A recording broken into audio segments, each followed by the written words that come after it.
नमस्कार सभी साथियों को।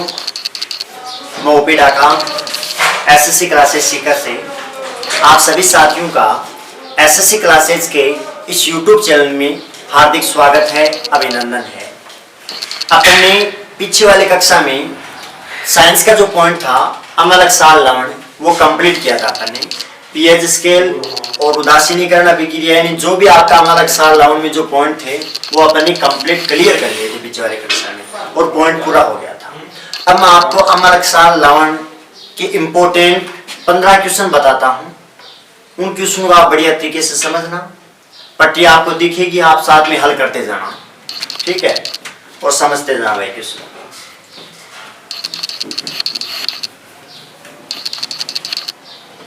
पहला क्वेश्चन आप सबको दिख रहा है, CO2 का जलीय विलयन किस प्रकृति का होता है? CO2 का जलीय विलयन किस प्रकृति का है? पहला ऑप्शन दे रखा आपका क्षारीय, दूसरा है अम्लीय, तीसरा है उदासीन और चौथा है कोई नहीं। तो इसका आंसर आएगा आपका CO2 का जलीय विलयन जो होता है वो अम्लीय प्रकृति का होता है। CO2 का जलीय विलयन किस प्रकृति का होता है? आपका अम्लीय प्रकृति का होता है। लेकिन आपको यदि CO2 के बारे में बात करें तो CO2 को अपन अम्लीय नहीं कर सकते, लेकिन CO2 का जो जलीय विलयन है उसको अपन अम्लीय प्रकृति का कह सकते हैं, क्योंकि CO2 गैस का जो प्रयोग है वो पेय सोडा बनाने में किया जाता है और पेय सोडा भी आपका अम्लीय प्रकृति का हो जाता है उसके बाद, ठीक है ना। नेक्स्ट क्वेश्चन देखो भाई, नेक्स्ट क्वेश्चन पढ़ना आप सभी। समुद्री जल का पीएच का मान कितना होता है? समुद्री जल का पीएच का मान आपको बताना है। पहला ऑप्शन है 7, दूसरा है 8.4, तीसरा है 5.5 से 7.5, अगला है 4 से 4.4। आंसर क्या आएगा? देखो भाई, इसका आंसर आएगा 8.4। समुद्री जल का पीएच का मान कितना होता है? 8.4 होता है। यानी समुद्री जल जो होता है वो क्षारीय प्रकृति का होता है। ध्यान रखना भाई, पीएच का मान 7 से ज्यादा आ गया, किस प्रकृति का हो जाएगा? आपका क्षारीय प्रकृति का हो जाएगा। लेकिन मैं सभी ऑप्शन आपको क्लियर करवा रहा हूं यहाँ पर। पहला ऑप्शन 7 दिया है, 7 आंसर कब आता? यदि आपको ये पूछता शुद्ध जल का पीएच का मान कितना होता है तब आपका आंसर क्या आता? 7 आता, ठीक है ना। फिर अगला ऑप्शन 8.4 अपन आंसर निकाल लिया। अगला है 5.5 से 7.5, 5.5 से 7.5 तो आपको बताया था ये तो मूत्र का पीएच का मान होता है, ठीक है ना। उसके बाद अगला है 4 से 4.4, ये किसका बोलो लिखाया हुआ आप सभी को? ये होता है टमाटर का पीएच का मान। टमाटर का पीएच का मान कितना होता है? 4 से 4.4। तो इसका करेक्ट आंसर क्या बता दिया आपको? 8.4 ध्यान में रखना है, ठीक है। अगला देखो, नेक्स्ट क्वेश्चन पढ़ना आप सभी। आंसू का पीएच का मान कितना होता है? जो आंसू होते हैं वो क्षारीय प्रकृति के होते हैं। आंसू किस प्रकृति के होते हैं भाई? क्षारीय प्रकृति के होते हैं, ठीक है। ऑप्शन क्या क्या दे रखे हैं? पहला ऑप्शन है आपका 7.4, तो अपन ये कह सकते हैं आंसू का पीएच का मान कितना होता है? 7.4 होता है। जबकि आपको ये पूछे रक्त का पीएच का मान कितना होता है तो भी आंसर क्या आएगा? आपका 7.4 ही आएगा, ठीक है। अगला ऑप्शन है आपका 10। 10 किसका होता है भाई? बताया हुआ आपको 10 होता है बुझावा चुन्ना। बुझावा चुन्ना का पीएच का मान कितना होता है? आपका 10 होता है, ध्यान रखना।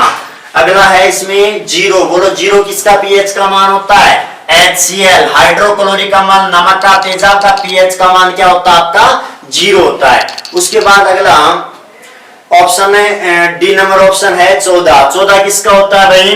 Caustic soda. आप सभी को कास्टिक सोडा का सूत्र बताया था। कास्टिक सोडा का सूत्र NaOH होता है। इसका पीएच का मान कितना होता है? आपका 14 होता है, ठीक है। क्लियर भाई? साथ में चारों जो ऑप्शन है वो क्लियर करते जाना, क्वेश्चन और पूरे क्लियर हो जाएंगे। नेक्स्ट क्वेश्चन है क्षारीयता की सांद्रता का मान बढ़ने पर उसके पीएच के मान पर क्या प्रभाव पड़ेगा? क्षारीयता की सांद्रता जब बढ़ाई जाती है तो पीएच के मान पर क्या प्रभाव पड़ता है? देखो भाई, क्षारीयता की सांद्रता बढ़ाएंगे तो निश्चित रूप से अपन ये कह सकते हैं कि उसका पीएच का मान सांद्रता के साथ ही बढ़ता जाएगा। ध्यान रखना, आंसर आएगा बढ़ेगा। लेकिन यहाँ पर अम्ल नाम आता और ये पूछता अम्लीयता की सांद्रता को बढ़ाने पर उसके पीएच के मान पर क्या प्रभाव पड़ेगा, तब आंसर आता आपका घटेगा। बताया हुआ है मेरे को, कल मैंने क्लास में आपको बताया था, समझाया था भाई। तब आंसर आता आपका घटेगा, क्योंकि 7 से 0 के हो जाने पर अम्लीयता की सांद्रता का मान घटता है, नहीं सॉरी, अम्लीयता की सांद्रता का मान बढ़ेगा, लेकिन पीएच का मान घटता है। जबकि 7 से 14 की ओर जाने पर क्षारीयता की सांद्रता का मान बढ़ता है और पीएच का मान भी बढ़ता है। तो क्षार में तो सांद्रता बढ़ने के साथ पीएच का मान बढ़ता है, जबकि अम्ल में सांद्रता बढ़ने के साथ पीएच का मान घटता है।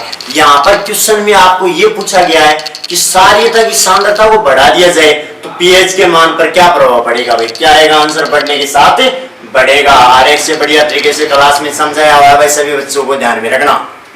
अगला देखो, नेक्स्ट क्वेश्चन पढ़ना। जो जल लाल लिटमस से, नहीं सॉरी, क्वेश्चन है जो लाल लिटमस पेपर को नीला कर देते हैं उसे क्या बोलते हैं। यानी लाल को नीला कौन करता है भाई। आपने अम्ल अक्षार दोनों के गुण पढ़े हैं, अम्ल और अक्षार दोनों के गुण पढ़े हैं। अम्ल जो है वो तो करता है नीले को लाल, अम्ल तो नीले लिटमस पत्र को क्या कर देता है, लाल कर देता है। जबकि क्षार क्या करता है, लाल लिटमस पत्र को क्या कर देता है, नीला कर देता है। ठीक है ना। तो बोलो लाल को नीला ही पूछा है तो आंसर क्या आएगा आपका, क्षार आएगा, ध्यान रखना। और लिटमस से पेपर जो होता है वो किसका बना होता है, आपका लाइकेन का बना होता है। दोस्तों ध्यान में रखना, किसका बना होता है, लाइकेन का बना होता है। ये क्वेश्चन भी आप साथ में ध्यान रखना। नेक्स्ट क्वेश्चन देखो, चुनने के पानी की क्रिया क्लोरीन गैस के साथ करवाई जाती है तो किसका निर्माण होता है। यानी चुनने के पानी की क्रिया यदि आप क्लोरीन गैस के साथ करवाएंगे तो किसका निर्माण होगा। देखो भाई ये चुनने का पानी आ गया, CaOH का होल ट्वाइस, इसकी क्रिया क्लोरीन गैस के साथ करवा दी। बोलो क्या बन जाएगा भाई, विरंजक चूर्ण है, कैल्शियम ऑक्सो क्लोराइड प्लस में जल बन जाएगा। तो अपन ये कह सकते हैं कि जब चुनने के पानी की क्रिया क्लोरीन गैस के साथ करवाई जाती है तो विरंजक चूर्ण का निर्माण होता है। ऑप्शन क्या क्या है, पहला ऑप्शन है पीओपी, प्लास्टर ऑफ पेरिस, नहीं गलत है। प्लास्टर ऑफ पेरिस का सूत्र होता है आपका CaSO4 हाफ H2O। और ये तो कब बनता है, ये तो जब जिप्सम का आंशिक निर्जलीकरण किया जाता है, आंशिक रूप से उसको गर्म किया जाता है, तब प्लास्टर ऑफ पेरिस का निर्माण होता है। देखो ये तो प्लास्टर ऑफ पेरिस का सूत्र आ गया। और यदि आपको जिप्सम का सूत्र पूछा जाए तो जिप्सम का सूत्र आएगा, जल के अणु कितने आ जाएंगे, 2 आ जाएंगे। दोनों का रासायनिक नाम एक ही है, कैल्शियम सल्फेट, लेकिन ये तो जिप्सम आ गया आपका और ये क्या आ गया आपका, प्लास्टर ऑफ पेरिस आ गया। जिप्सम का आंशिक निर्जलीकरण करने पर किसका निर्माण होता है, प्लास्टर ऑफ पेरिस का। बोलो क्लियर है। तो देखो पीओपी भी क्लियर हो गया, जिप्सम भी क्लियर। तीसरा ऑप्शन है विरंजक चूर्ण, ये आंसर रहेगा। लाल दवा है KMnO4, लाल दवा किसको बोलते हैं, KMnO4। पोटेशियम परमैंगनेट क्या बोलते हैं भाई, पोटेशियम परमैंगनेट, ध्यान में रखना, पोटेशियम परमैंगनेट, ये है आपकी लाल दवा। ठीक है, इसका प्रयोग पानी के शुद्धिकरण में किया जाता है। ठीक है, अगला क्वेश्चन पढ़ना भैया आप सभी। नेक्स्ट क्वेश्चन, खट्टे फलों में कौन सा अम्ल होता है, खट्टे फलों में कौन सा अम्ल होता है। तो देखो पहला ऑप्शन दे रखा है सिट्रिक अम्ल, पहला ऑप्शन दे रखा है सिट्रिक। पर्टिकुलर नाम कुछ नहीं दिया है, खट्टे फलों का नाम दिया है। यदि आपको नींबू संतरा नाम देता तो नींबू संतरा में सिट्रिक या साइट्रिक अम्ल होता है, लेकिन वो आपको नाम नहीं दिया है। दूसरा ऑप्शन है टार्ट्रिक अम्ल। बोलो टार्ट्रिक अम्ल किसमें होता है, इमली अंगूर में कौन सा एसिड होता है आपका, टार्ट्रिक अम्ल होता है। तो इमली अंगूर नाम क्वेश्चन में नहीं दिया तो ये भी नहीं आएगा। उसके बाद एस्कार्बिक अम्ल, खट्टे फलों में मुख्य रूप से अपन ये कह सकते हैं कि एस्कार्बिक अम्ल पाया जाता है। बढ़ेंगे नेक्स्ट क्वेश्चन को। नेक्स्ट क्वेश्चन है खट्टे फलों में कौन सा अम्ल होता है, खट्टे फलों में कौन सा अम्ल होता है। तो ध्यान रखना भाई, खट्टे फलों की बात करते हैं तो एक आपको पूछे नींबू संतरा, पर्टिकुलर नाम दे दे कि नींबू संतरा में कौन सा अम्ल होता है, ये भी खट्टे होते हैं, तब तो आपको सिट्रिक या साइट्रिक करना है। लेकिन आपको क्वेश्चन में पर्टिकुलर नाम नहीं दिया है, पर्टिकुलर नाम नहीं दिया तो अपन क्वेश्चन को कैसे हल करेंगे, देखो कैसे समझेंगे।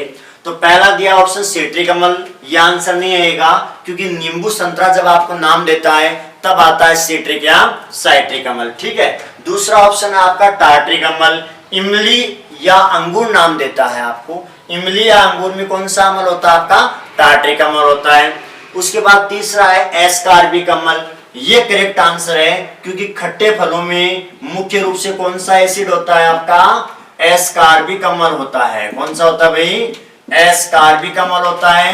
अपन क्यों कह सकते हैं? क्योंकि खट्टे फल जो होते हैं मुख्य रूप से विटामिन सी के स्रोत होते हैं, और विटामिन सी का रासायनिक नाम है आपका एस्कार्बिक अम्ल। विटामिन सी का रासायनिक नाम एस्कार्बिक अम्ल है, और खट्टे फलों में अपन कह सकते हैं कि विटामिन सी होता है, और सी का रासायनिक नाम क्या है? एस्कार्बिक अम्ल, या इसमें पाया जाने वाला अम्ल कौन सा है? एस्कार्बिक अम्ल। तो ये करेक्ट आंसर आ जाएगा, क्योंकि विटामिन सी जो होता है ना, उसका मुख्य स्रोत है आंवला व अमरूदी होता है, खट्टे पदार्थ होते हैं, ठीक है ना। अर्थात अपन शिशु की बात करते हैं तो शिशु के लिए विटामिन सी का मुख्य स्रोत माँ का दूध हो सकता है, ठीक है ना।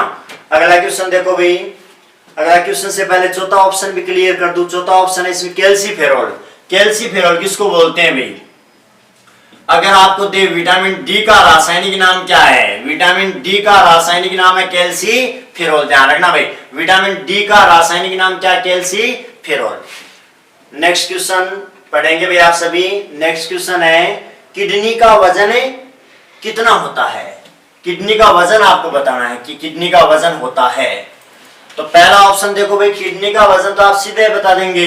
किडनी का वजन कितना होता है? 150 ग्राम होता है। ध्यान रखना, किडनी का वजन 150 ग्राम होता है। लेकिन मैं ऑप्शन आपको क्लियर कर दूं, किडनी या गुर्दा कुछ भी नाम देते हैं, आंसर आपको 150 ग्राम ही करना है। और किडनी या गुर्दे का एक क्वेश्चन ये बनता है कि हमारे शरीर में रक्त का शुद्धिकरण कहाँ होता है? गुर्दा या किडनी में होता है, ठीक है ना। इसका पहला ऑप्शन जो है वो 300 ग्राम है। पहला ऑप्शन क्या है? 300 ग्राम। अपन ये कह सकते हैं कि मानव हृदय का वजन कितना होता है? 300 ग्राम होता है। 300 से 350 ग्राम के बीच अपन ले सकते हैं, ठीक है। दूसरा ऑप्शन है इसमें 400 ग्राम। 400 ग्राम किसका वजन होता है? देखो भाई, अगर आपको नाम दे मस्तिष्क से, तो मानव मस्तिष्क का वजन होता है 1400 ग्राम। कितना होता है भाई? 1400 ग्राम। लेकिन करेक्ट अपन 1350 ग्राम ही ले सकते हैं। मस्तिष्क का सबसे महत्वपूर्ण और बड़ा भाग होता है जिसका नाम होता है परम मस्तिष्क। मस्तिष्क का सबसे बड़ा तथा महत्वपूर्ण भाग कौन सा है? परम मस्तिष्क, जिसका वजन कितना होता है आपका? 400 ग्राम होता है, ध्यान में रखना। अगला देखो, 150 ग्राम आपको आंसर बता दिया, 1350 ग्राम इसमें आएगी। चारों ऑप्शन जो है वो मैंने एक्सप्लेन बढ़िया तरीके से कर दिए हैं, वो ध्यान में रखना, ठीक है। नेक्स्ट क्वेश्चन आप सभी बच्चे पढ़ेंगे। बिना बुझा चुनना का सूत्र होता है, यानी बिना बुझा चुनना का सूत्र क्या होगा? देखो, बुझा हुआ चुनना तो अपन ने अमल अक्षार लावण में सार का जो उदाहरण है उसमें मैंने बहुत बार आपको बता दिया कि बुझावा चुनना का क्या होता है। तो बुझावा चुनना तो होता है आपका CaOH का होल ट्वाइस। अपन ऑप्शन पे जाते हैं। पहला ऑप्शन है आपका CaOH का होल ट्वाइस, यानी कैल्शियम हाइड्रोक्साइड। ये तो बुझावा चुनना का है, बिना बुझा चुनना का नहीं भैया, तो ये तो रॉन्ग आंसर है।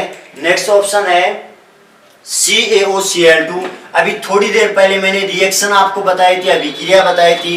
कैल्शियम ऑक्सो क्लोराइड है ये तो, यानी विरंजक चूर्ण या ब्लीचिंग पाउडर है। ये भी बिना बुझा चुनना का सूत्र नहीं है। अगला है CaO। This is correct answer भाई।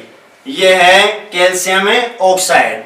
अपन ये कह सकते हैं कि कैल्शियम ऑक्साइड को अपने बिना बुझा चुनना कह सकते हैं। कैल्शियम ऑक्साइड का व्यापारिक नाम बिना बुझा चुनना है, जिसका रासायनिक नाम कैल्शियम ऑक्साइड है, जिसका सूत्र CaO है, ठीक है। ये करेक्ट आंसर है। एक ऑप्शन है CaSO4। तो पीछे क्वेश्चन में मैंने बताया था आपको, CaSO4 को कैल्शियम सल्फेट बोलते हैं। यदि इसके साथ में 2 अणु जल के आ जाते हैं तो इसको जिप्सम बोलेंगे अपन, और इसको गर्म करेंगे तो आधा अणु बचेगा आंशिक रूप से गर्म करने पर, और आधा अणु आने का मतलब कैल्शियम सल्फेट के साथ आधा अणु यदि आ जाता है तो इसे प्लास्टर ऑफ पेरिस कहते हैं। चारों ऑप्शन क्लियर हो गए, तो इसका आंसर क्या आएगा आपका? कैल्शियम ऑक्साइड, बिना बुझा चुनना का सूत्र आ जाएगा CaO। नेक्स्ट क्वेश्चन देखेंगे भाई आप सभी। मूत्र का रंग पीला किसके कारण होता है? मूत्र का रंग पीला किसके कारण होता है? पहला ऑप्शन देखो क्या है, पहला ऑप्शन है यूरोक्रोम, ये करेक्ट आंसर है। यानी मूत्र का रंग पीला यूरोक्रोम के कारण होता है, ध्यान में रखना। दूसरा ऑप्शन आंसर तो आ गया आपका यूरोक्रोम, लेकिन मैं ऑप्शन क्लियर कर रहा हूं आपके। दूसरा है मेलानिन। मेलानिन क्या होता है भाई? मनुष्य की त्वचा के रंग का निर्धारण किसके आधार पर होता है? तब उत्तर आएगा मेलानिन। मनुष्य की त्वचा के रंग का निर्धारण किसके आधार पर होता है? मेलानिन नामक वर्ण के आधार पर होता है। उसके बाद अगर आता है मैग्नीशियम, एक है मैग्नीशियम और एक ऑप्शन है क्लोरोफिल। देखो पहले मैं क्लोरोफिल के बारे में बता दूं। अगर आपको ये पूछे कि पेड़ पौधों की पत्तियों का रंग हरा किसके कारण होता है, तो आंसर क्या आएगा आपका? क्लोरोफिल या पर्ण हरित या हरित लवक है, ठीक है ना। तो क्लोरोफिल में तो आंसर आएगा, आपको क्वेश्चन ये पूछे कि भाई पेड़ पौधों की पत्तियों का रंग हरा किसके कारण होता है, तब आंसर क्या आएगा? क्लोरोफिल के कारण होता है। और मैग्नीशियम किसका आंसर बनता है? मैग्नीशियम बनता है, आपको क्वेश्चन दे यदि कि क्लोरोफिल के लिए सहायक तत्व कौन सा है, क्लोरोफिल के लिए सहायक तत्व कौन सा है भाई? मैग्नीशियम। तब आपको आंसर क्या करना है? मैग्नीशियम करना है, ठीक है भाई। तो इसका आंसर क्वेश्चन है अपना, आपसे बच्चे देखेंगे भाई। अगला क्वेश्चन है पीएच स्केल की खोज किसने की थी? तो इसका आंसर आप सभी को पता है, मेरा बताया हुआ है कि पीएच स्केल की खोज सोरेंस नामक वैज्ञानिक ने की थी। ये ऑप्शन कौन सा आएगा आपका? सोरेंस, ऑप्शन नंबर डी, यानी चौथा ऑप्शन आएगा। लेकिन तीन ऑप्शन जो और दिए हैं उनको मैं एक्सप्लेन कर दूं ताकि तीन चार जो और क्वेश्चन वो आपके ध्यान में आ जाए। तो पहला ऑप्शन देगा लेमार्क। तो लेमार्क ने क्या बताया था? लेमार्क ने क्या बताया था भाई? ध्यान रखना, लेमार्क ने दिया था उपार्जित लक्षणों की वंशानुगति का सिद्धांत। उपार्जित लक्षणों की वंशानुगति का सिद्धांत, वंशानुगति का सिद्धांत तो ध्यान में रखना भाई। उपार्जित लक्षणों की वंशानुगति का सिद्धांत किसने दिया था? लेमार्क ने। इसे अपन लेमार्कवाद का सिद्धांत भी कह सकते हैं।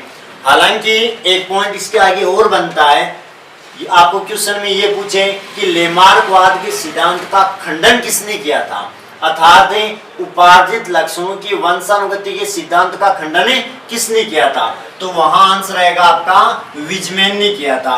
ये आपका बायो का पोर्शन से चालू करेंगे तब मैं आपको पूरा क्लियर समझाऊंगा। हालांकि इनके बारे में अपन ये कह सकते हैं कि उपार्जित लक्षणों की वंशानुगति का मतलब ये होता है कि जो गुण माता और पिता में होते हैं वो संतान में आ जाते हैं, ठीक है ना। जैसे मान लेते हैं किसी का पिता है वो अंधा है तो संतान भी अंधी होगी, ये किसने बताया था? लेमार्क ने। लेकिन बाद में विजमैन वैज्ञानिक आया था, उन्होंने चूहे पर प्रयोग किया और प्रयोग के द्वारा सिद्ध हुआ कि भाई उपार्जित लक्षणों की वंशानुगति के सिद्धांत का यहाँ पर पालन नहीं हो रहा है। तो विजमैन ने चूहे के प्रयोग के द्वारा सिद्ध किया कि उपार्जित लक्षणों की वंशानुगति जो है वो नहीं होती है, लक्षण जो होते हैं वो अगली पीढ़ी में नहीं आते हैं पूरे लक्षण। नेक्स्ट क्वेश्चन देखो भाई, नेक्स्ट पॉइंट एक और है, लेमार्क आ गया। दूसरा ऑप्शन है आपका हॉपकिंस। हॉपकिंस ने किसकी खोज की थी भाई? विटामिन। विटामिन की खोज किसने की थी भाई? हॉपकिंस ने। लेकिन विटामिन का विटामिन नाम फंक ने दिया था, विटामिन का विटामिन नाम फंक ने दिया था, खोज की थी हॉपकिंस ने। नेक्स्ट ऑप्शन है स्ट्रासबर्गर। देखो भाई इसके बारे में क्या क्वेश्चन बनता है? स्ट्रासबर्गर के बारे में क्वेश्चन क्या बनता है? आपको पूछे क्रोमोसोम या गुणसूत्र की खोज किसने की थी, तो आंसर आएगा आपका स्ट्रासबर्गर ने। क्रोमोसोम या गुणसूत्र की खोज किसने की थी? स्ट्रासबर्गर ने। लेकिन गुणसूत्र शब्द का प्रतिपादन किसने किया था, तब आंसर आएगा आपका वाल्डेर। गुणसूत्र शब्द का प्रतिपादन किसने किया था?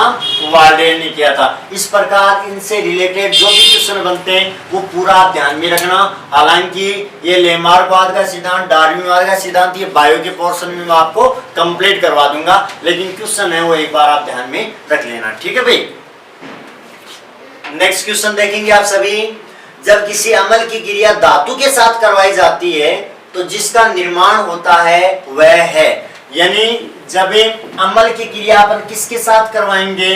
धातु के साथ। तो किसी भी अमल की क्रिया आप किसी भी धातु के साथ करवा दो, तो अमल की क्रिया धातु के साथ करवाएंगे तो क्या बनेगा? आपका लवण बनेगा। क्या बनेगा? लवण। और इसमें कौन सी गैस मुक्त होगी? हाइड्रोजन गैस ही मुक्त होगी। तो मुख्य उत्पाद बनने वाला क्या आपका? लवण है। इसीलिए कहा जाता है कि किसी भी अम्लीय या क्षारीय खाद्य पदार्थ को धातु के पात्र में रखने पर वो खराब या खारा हो जाता है, ठीक है ना, क्योंकि अम्ल हो चाहे क्षार हो वो धातु के साथ क्रिया करके लवण बनाते हैं, ठीक है भाई। तो आंसर आएगा आपका लवण आ जाएगा, ऑप्शन नंबर बी आ जाएगा। फिर नेक्स्ट क्वेश्चन है, नेक्स्ट क्वेश्चन सभी देखेंगे भाई, क्या है? अम्लों का राजा किसे कहा जाता है? अम्लों का राजा किसे कहा जाता है? तो पहला ऑप्शन तो है HCl, हाइड्रोक्लोरिक अम्ल है, इसे अपन नमक का तेजाब कहते हैं। दूसरा ऑप्शन है आपका H2SO4, सल्फ्यूरिक अम्ल, इसे अपन गंधक का तेजाब या रसायनों का राजा कहते हैं, ठीक है ना। तीसरा ऑप्शन है आपका HCl plus HNO3, HCl plus HNO3, ये करेक्ट आंसर है। जो अम्लों का राजा है उसमें 3 अणु तो HCl के होते हैं और एक अणु जो होता है वो HNO3 का होता है, इसे बोलते हैं अम्लों का राजा। ये 3 अणु तो हाइड्रोक्लोरिक अम्ल के होते हैं और एक अणु जो होता है वो नाइट्रिक अम्ल का होता है, इसे अम्लों का राजा कहा जाता है। इसका रासायनिक नाम एक्वा रेजिया है। और जब सोना व चांदी पर पॉलिश करते हैं तो उसके वजन में कमी आती है इस एक्वा रेजिया के कारण, और एक्वा रेजिया में सोना व चांदी घुलता है, अपन ये कह सकते हैं, ठीक है ना। तो अम्लों का राजा एक्वा रेजिया है, मूल रूप से ये बनता है, लेकिन ये आपको दिया नहीं है। तो 3 अणु HCl के, एक अणु HNO3, आपको HCl प्लस HNO3 ये ऑप्शन में दिया है। और कौन से ऑप्शन में दिया है? Option number C. तो आंसर क्या आएगा? Option number C. लेकिन ऑप्शन नंबर डी में क्या है? HNO3 ये नाइट्रिक अम्ल होता है, इसे सोरे का तेजाब बोलते हैं भाई। क्या बोलते हैं? सोरे का तेजाब। HNO3 नाइट्रिक अम्ल होता है, इसे सोरे का तेजाब कहते हैं। नेक्स्ट क्वेश्चन देखेंगे आप सभी, रसायनों का राजा किसे कहा जाता है? तो रसायनों का राजा अभी आपको बताया H2SO4, सल्फ्यूरिक अम्ल यानी गंधक का तेजाब, इसको बोलते हैं रसायनों का राजा। तो आंसर मिल गया आपको H2SO4 भाई। लेकिन इसमें पहला ऑप्शन HCl के बारे में बता दिया आपको, H2SO4 करेक्ट आंसर है। HNO3 सोरे का तेजाब है, बता दिया। एक KNO3 नया है इसमें। KNO3 क्या होता है? पोटेशियम नाइट्रेट होता है भाई, इसको बोलते हैं सोरा। आपको पूछे सोरा का सूत्र क्या होता है, तब आंसर आएगा KNO3 यानी पोटेशियम नाइट्रेट। पोटेशियम नाइट्रेट को अपन सोरा कह सकते हैं, ठीक है, जबकि HNO3 नाइट्रिक अम्ल को अपन सोरे का तेजाब कहते हैं, ध्यान में रखना। नेक्स्ट क्वेश्चन और लास्ट क्वेश्चन 15 नंबर, रक्त किस प्रकृति का होता है? आपको बता दिया था भाई, रक्त का pH का मान 7.4 होता है और रक्त क्षारीय प्रकृति का होता है। ये आपके 15 क्वेश्चन जो हैं वो कंप्लीट हो गए, मैंने समझा दिए। 15 के 50 क्वेश्चन आपको याद करवा दिए कम से कम। हर ऑप्शन के मैंने क्वेश्चन बना के आपको बताया है। मैं उम्मीद करता हूँ आप सबने समझ लिया होगा।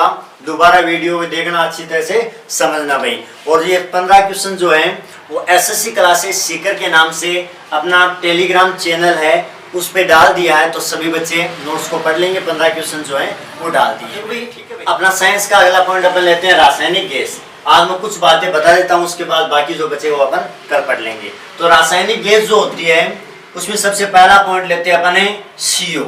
सबसे पहला पॉइंट लेते हैं अपन CO, नाम है कार्बन मोनोऑक्साइड।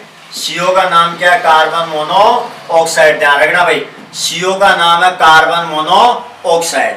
अगर आपको रासायनिक नाम पूछे तो आएगा आंसर कार्बन मोनोऑक्साइड। सबसे पहला क्वेश्चन ये बनता है कि सबसे अधिक प्रदूषणकारी तथा जहरीली गैस कौन सी है? क्वेश्चन आपसे पूछे सबसे अधिक प्रदूषणकारी तथा जहरीली गैस कौन सी है, तो आंसर क्या आएगा आपका? CO यानी कार्बन मोनोऑक्साइड आएगा, ठीक है।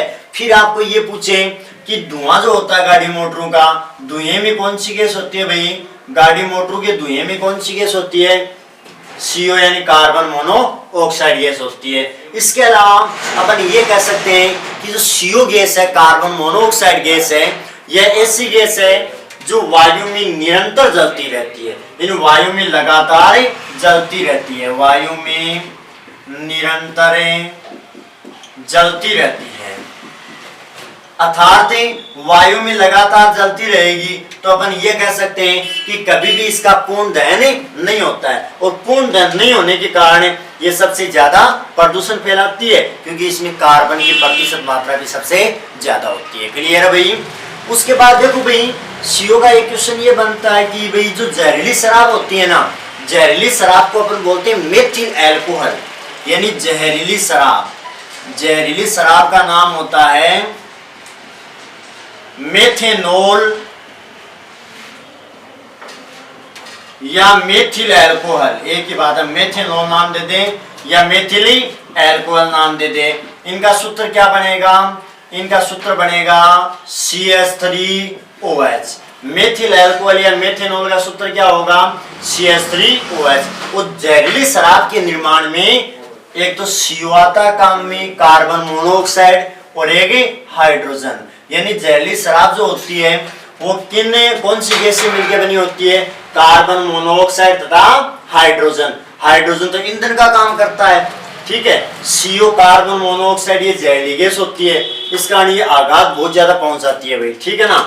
इसलिए अपन ये कह सकते हैं कि जहरीली शराब के निर्माण में CO कार्बन मोनोऑक्साइड तथा हाइड्रोजन गैस का प्रयोग करते हैं। जहरीली शराब का सूत्र आपको बता दिया, मेथेनॉल या मेथिल अल्कोहल, ठीक है ना भाई। तो सभी बच्चे बढ़िया तरीके से इनको देखेंगे भाई दोबारा। देखो भाई, अपना SSC क्लासेस सीकर के नाम से YouTube चैनल है, और SSC क्लासेस सीकर के नाम से ही टेलीग्राम चैनल है।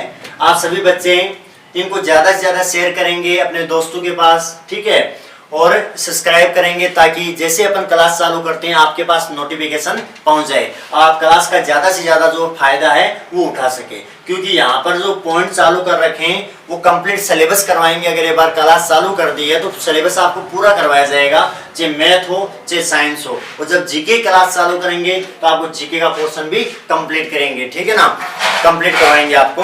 तो मैं उम्मीद करता हूँ सभी बच्चे इस चैनल को सब्सक्राइब करेंगे, शेयर करेंगे और बढ़िया तरीके से पढ़ाई करेंगे। बाकी बाद में